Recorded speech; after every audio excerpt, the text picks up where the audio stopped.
Sentada no me van a ver si la voy a parar porque soy muy chiquita. Bueno, en primer lugar, muchas gracias a los amigos de hace tanto y a los nuevos amigos. De verdad es muy emocionante que la presentación, espero estar a la altura, y solamente pretendo hoy día relatarles, ojalá de manera no muy desordenada, nuestra experiencia en la construcción de nuestra nueva Constitución.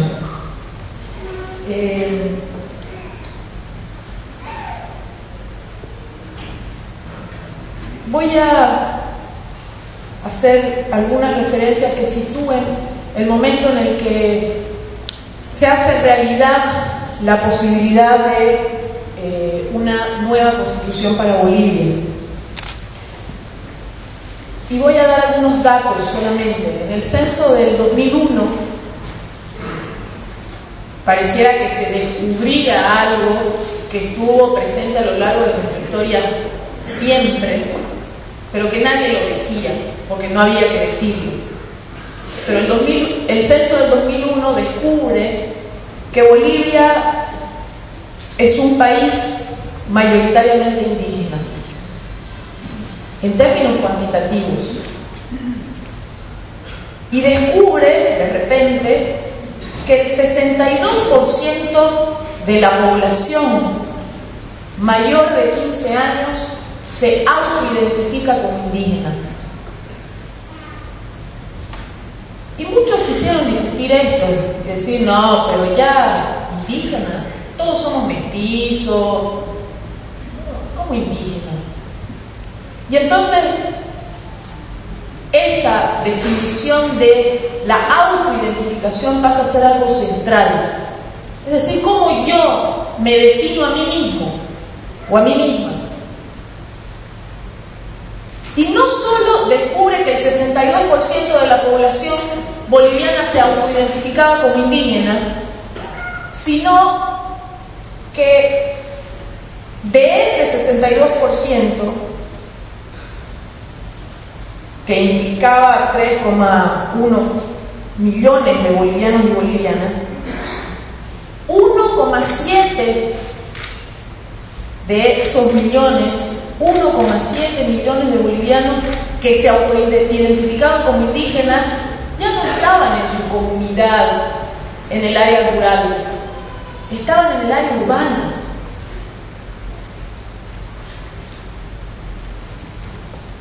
Y entonces, esa realidad que estuvo ahí latente siempre, resulta algo que abre los ojos a todo el mundo y que para las antenas del conservadurismo en Bolivia, que dice, no,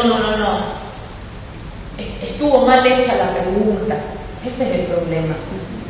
La pregunta del censo no tenía la opción mestizo. Por eso pasó esto, es un error. Y trataron de explicarlo de miles de maneras, pero no lo lograron, porque ya era muy difícil tapar el sol con un dedo. A esas alturas, los datos estaban ahí.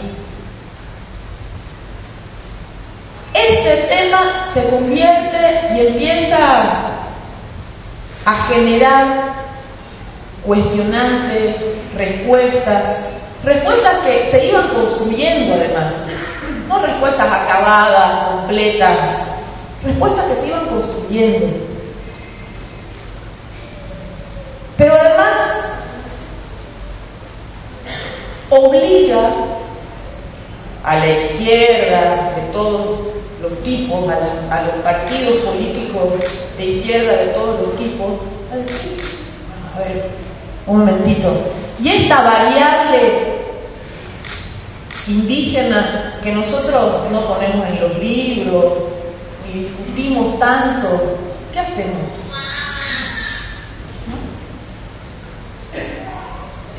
¿Cómo explicamos en una realidad con el 62% de gente que se autoidentifica como indígena un Estado monocultural, homogeneizante, un Estado colonialista? ¿Cómo explicamos ese estado con una población que es 62% indígena. Y la situación que rodeaba esto no solamente tiene que ver con este resultado de un censo, tiene que ver con tres grandes heridas, algunos hablan de 4 grandes heridas en la historia de ese Estado republicano, monocultural, colonialista, etc. Una tenía que ver con el tema indígena, un Estado que no reconocía la existencia de esos pueblos indígenas, un Estado que había hecho a lo largo de su historia todo lo posible para romper esa identidad indígena, de pueblo, una identidad colectiva, que en varios momentos de su historia convierte a esos pueblos indígenas, con sus instituciones, sus formas de organización económica, social, política, los trata de convertir en individuos separados,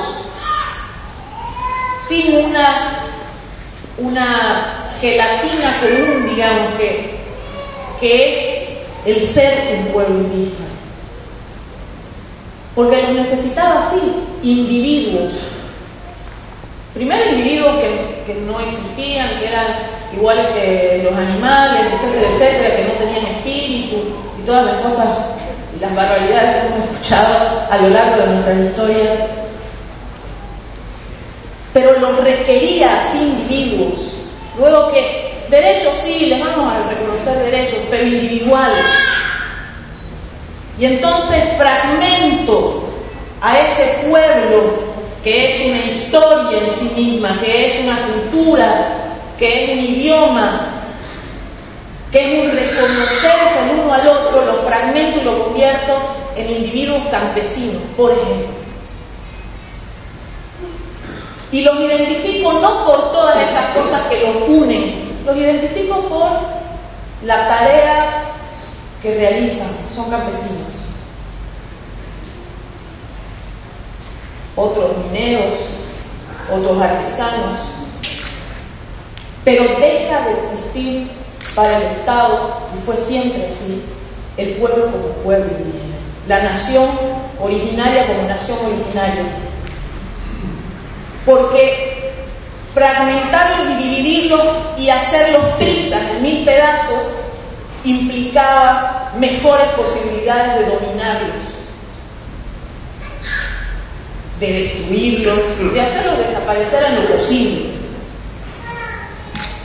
Pero resulta que en 2001 esos pueblos indígenas estaban ahí. Y esa es la primera gran herida. El Estado nunca se relacionó con esos pueblos indígenas tal cual pueblos indígenas, tal cual naciones originarias. Y por supuesto, ni pensar en que estos pueblos estén en espacios de toma de decisión. Segunda gran herida, el Estado y las regiones. Bolivia tiene 9 departamentos, lo que ustedes llamarían provincia. Tiene ahora más de 300 municipios, 339 municipios con 2 nuevitos que hemos creado. Pero esos espacios territoriales nunca estuvieron ligadas a las decisiones del Estado que se tomaban en La Paz. Un Estado centralista, secante, en el que el presidente nombraba a los prefectos, lo que para ustedes son gobernadores, hoy para nosotros también gobernadores, los nombraba a dedo.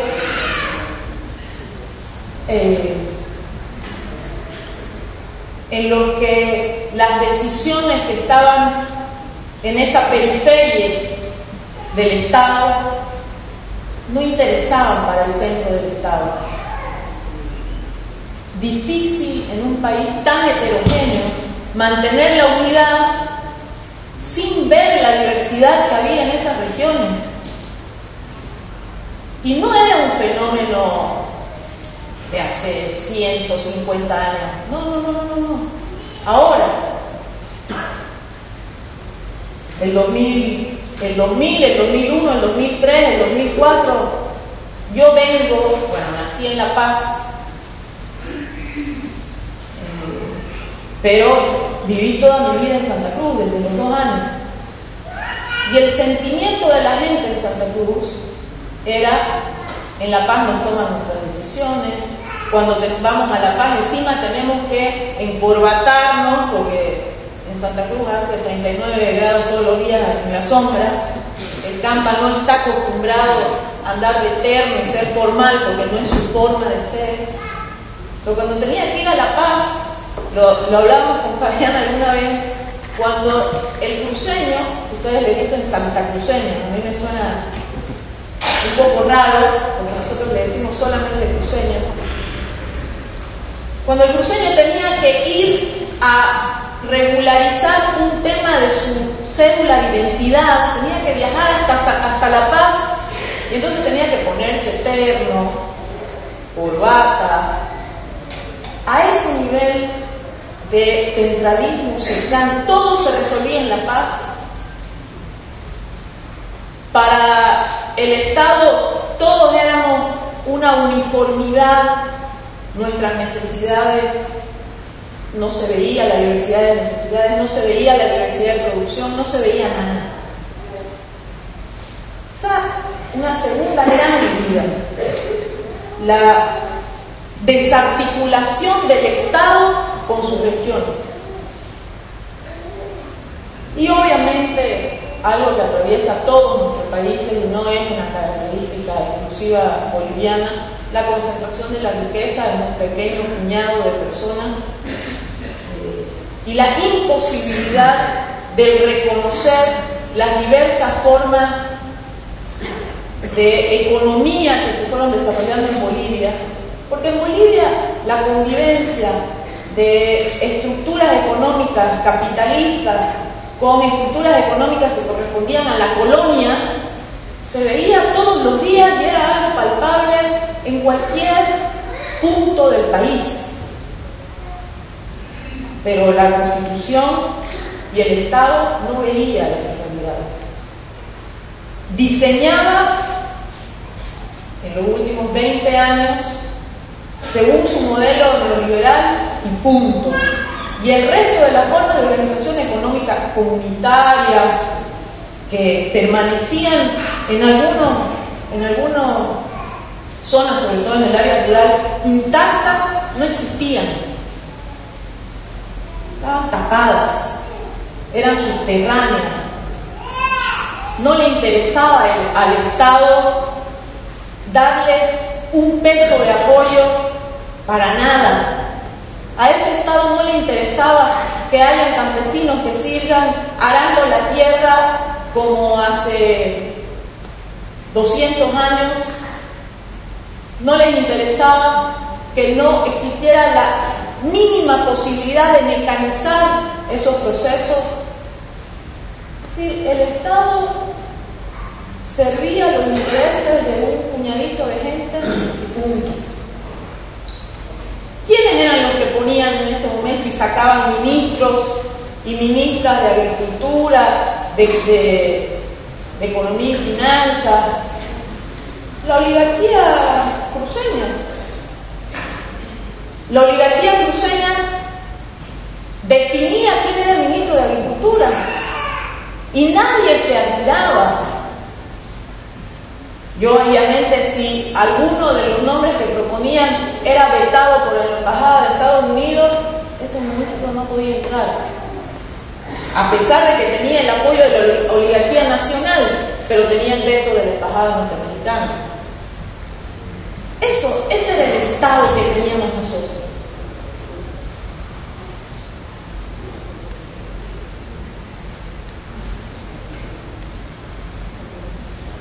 Y por supuesto ese Estado, en el 2000, con una acumulación cuantitativa de todo lo largo y ancho de nuestra historia, ojo, ¿no? El 2000 se produce lo que se ha conocido como la Guerra del Agua, que siendo una movilización social inmensa, muy potente, tiene la cualidad de meter el dedito en la llaga y dar las vueltitas que sean necesarias, y nos empieza a abrir unas cuestionantes que hasta ese momento se habían dado parcialmente, pero que en ese caso integra, abre, revienta lo que nosotros le llamamos a los abscesos puchichi en Santa Cruz. Revienta el puchichi. ¿Por qué? Porque dice, a ver un momentito, aquí la transnacional me viene a decir a mí qué tengo que hacer con un recurso natural mío, que es el agua. Las cooperativas de agua en Bolivia, en Cochabamba, habían hecho en los barrios, habían cavado sus pozos con una dificultad tremenda, y de repente vino una transnacional que se adueñó del pozo y le empezó a cobrar factura. Y además, no solo contento que le cobraban por el servicio, empezaron a poner los precios que quisieron. Y entonces la gente dijo, es mi recurso natural, es mi agua, y yo le permito a otro que venga de afuera, explote, saque el agua con el pozo que yo hice con mis manos, colectivamente con mis compañeros del barrio, y además me cobra lo que él quiere.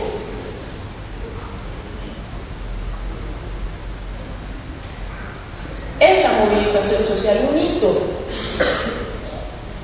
Luego viene la guerra del gas, que se genera por algo muy, aparentemente muy chauvinista, ¿no? Cuando Gonzalo Sánchez de Lozada dice, le vamos a vender gas a Estados Unidos vía Chile. Y entonces, aparentemente, la respuesta del pueblo boliviano chauvinista dice, no, a Chile nada. Pero esa es solamente la cobertura del regalo.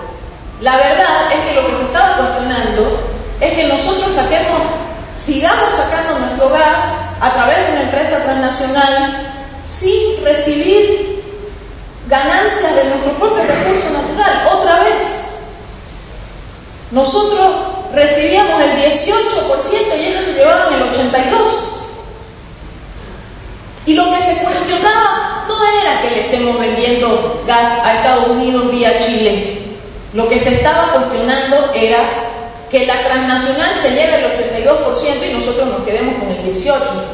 Claro, para el gobierno en ese momento, para Gonzalo Sánchez de Lozada y para los medios de comunicación era mucho más fácil explicarlo como una cuestión de chauvinismo, de que no le vendemos gas a Chile porque no queremos. Porque cubría lo que por debajo era la esencia de esa movilización. Que lo que quería era recuperar la administración de los recursos naturales, la nacionalización de nuestras empresas, en este caso YPFB, que estaba destruida, partida en 1000 pedazos, no existía prácticamente.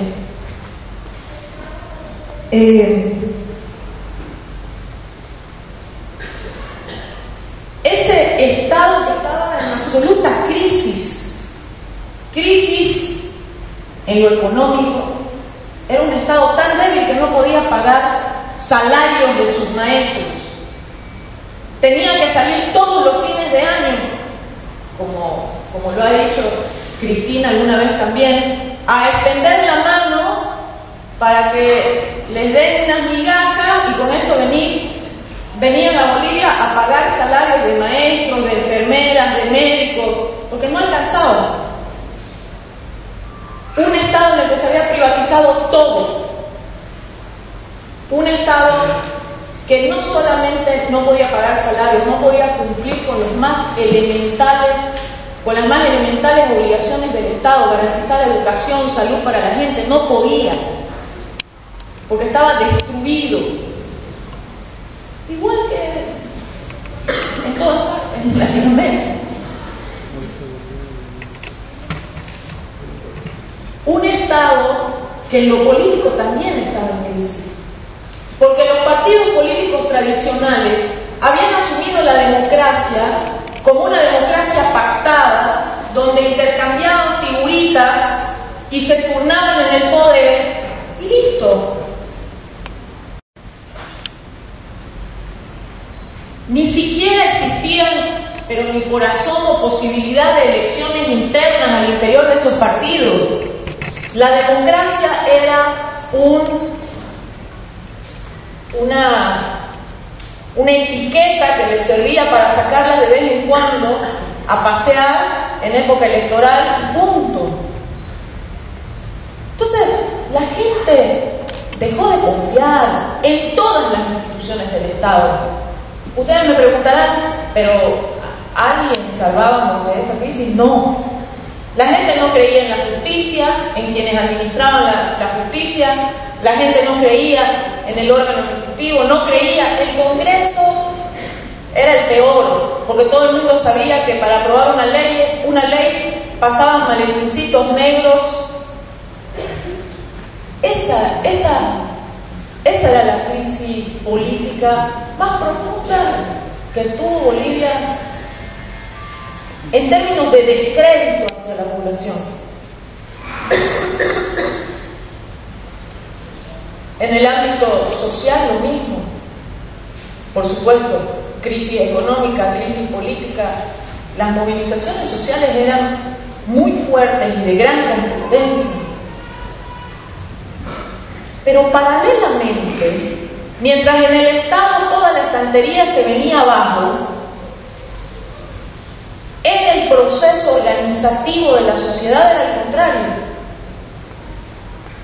Se consolidaban alianzas que luego posibilitaron todo este proceso constituyente, el proceso de cambio en Bolivia. Y les voy a nombrar una. La alianza que en su momento se llamó Pacto de Unidad, que fue una alianza entre organizaciones campesinas, pueblos indígenas y organizaciones de lo que en ese momento se llamaban colonizadores, que ahora se llaman interculturales.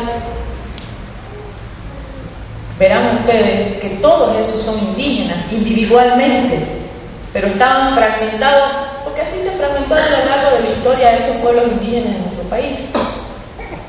Pero cada una de esas organizaciones tiene una historia muy larga también. La CSUCB, la Confederación Sindical Única de Trabajadores Campesinos de Bolivia, con una historia larguísima de construcción. La CIDO, que es la Confederación Indígena de Pueblos Originarios de Bolivia, que también en décadas fue constituyéndose, fue articulando, fue construyendo subregionales, fue visibilizando a cada uno de esos pueblos indígenas de tierras bajas, sobre todo, es decir, Pando, Beni, Santa Cruz, Tarija, la parte amazónica y el Chaco boliviano, digamos. Los cocaleros, que para ese momento venían con una trayectoria importante de lucha, muy importante de lucha en contra del imperio norteamericano, que pretendía no erradicar la hoja de coca, pretendía erradicar a los cocaleros. Nuestro presidente proviene de esa estructura organizativa.